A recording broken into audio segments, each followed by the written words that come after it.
Lebanon और Israel के बीच की जंग को। साउथ लेबनान में इजरायल और लेबनान के बीच लागू सीजफायर के बावजूद जंग के बादल और मंडरा रहे हैं और ज्यादा काले होते जा रहे हैं, भीषण होते जा रहे हैं। इजरायल ने साउथ लेबनान में भीषण हमला किया। पिछले 24 घंटों में इजरायली हमलों में लेबनान में 17 लोगों की जान चली गई, तो वहीं ईरान समर्थित हिजबुल्लाह ने भी लेबनान में इजरायली सैनिकों और उनके सैन्य वाहनों और तोपखानों को टारगेट किया। क्या इजरायल और लेबनान के बीच शांति स्थापित हो पाएगी? क्या दोनों देशों के बीच सीमा विवाद, और जब तक सीमा विवाद और राजनीतिक मुद्दों का कोई स्थायी समाधान क्या निकल पाएगा? टॉप एंगल में डिटेल से तफसील से करेंगे बात। 17 अप्रैल से दोनों देशों के बीच सीजफायर है, लेकिन एक बार फिर इजरायल ने लेबनान पर कहर बरपाना शुरू कर दिया। साउथ लेबनान में इजरायली फोर्सेस ने भीषण हमले किए हैं। इजरायली सेना ने सीमा के पास यारून इलाके में स्थित एक कैथोलिक कॉन्वेंट को बुलडोज कर दिया। साथ ही इजरायली सेना ने साउथ लेबनान के कस्बों, खासतौर पर जबशीट और सराफंद के निवासियों के लिए जबरदस्ती जगह खाली करने के आदेश जारी किए। रिपोर्ट्स बताते हैं कि निवासियों से कहा गया कि वो तुरंत यहां से जगह खाली करें, गांवों और कस्बों से करीब 1 किलोमीटर की दूरी बना लें, खुले इलाकों में चले जाएं। इजरायली फोर्सेस ने इन इलाकों को हिजबुल्लाह के ठिकाने बताए।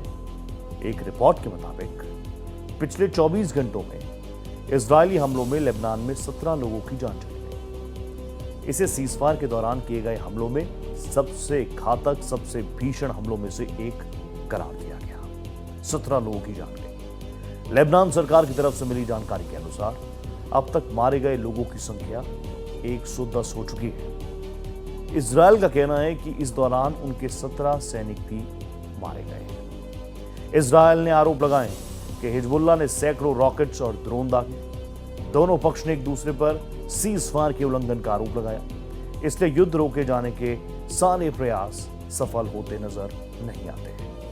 लेबनान के स्वास्थ्य मंत्रालय ने 2 मार्च से देश में मारे गए लोगों की कुल संख्या 2600 के पार बताई। ये इस ताजा लड़ाई का भयावह स्वरूप है। ईरान समर्थित हिजबुल्लाह ने एक बड़ा दावा और किया। कहा उसने साउथ लेबनान में इजरायली फोर्सेस, उनके सैन्य वाहनों, तोपखानों पर हमले किए हैं। हिजबुल्लाह की ओर से जारी किए गए ताजा अपडेट्स के मुताबिक उसके लड़ाकों ने विशेष रूप से रणनीतिक तटीय क्षेत्र बेवादा को अपना टारगेट बनाया। इस क्षेत्र में इजरायली सैनिकों और उनके सैन्य वाहनों के जमावड़े पर भारी गोलाबारी की गई। इसके साथ ही अल कौजा कस्बे में भी एक बड़ा ऑपरेशन चलाया गया, जहां हिजबुल्लाह ने अत्याधुनिक ड्रोन्स का इस्तेमाल करते हुए एक इजरायली टैंक पर सीधा और सटीक प्रहार किया। हमलों का यह सिलसिला सिर्फ यहीं तक सीमित नहीं रहा। हिजबुल्लाह ने दावा किया कि उसने दीर, सीरियान और रशफ जैसे प्रमुख लेबनानी कस्बों में भी इजरायली ठिकानों को टारगेट किया। इन इलाकों में विशेष रूप से इजरायली सेना के बुलडोजरों और निर्माण उपकरणों को टारगेट किया गया। हिजबुल्लाह का यह आक्रामक रुख साफ बताता है कि वो इजरायली सेना की किसी भी जमीनी घुसपैठ का, उनके इंफ्रास्ट्रक्चर के विस्तार का कड़ा विरोध कर रहा है। मौजूदा समय में इजरायल और लेबनान के बीच आधिकारिक तौर पर सीजफायर लागू है, जिसे लंबे अंतर्राष्ट्रीय दबाव और मध्यस्थता के बाद स्वीकार किया गया। हालांकि जमीनी हकीकत इस समझौते से बिल्कुल उलट है। दोनों पक्षों के बीच लगातार हो रही गोलाबारी से साबित होता है कि ये शांति बेहद नाजुक और अस्थायी है।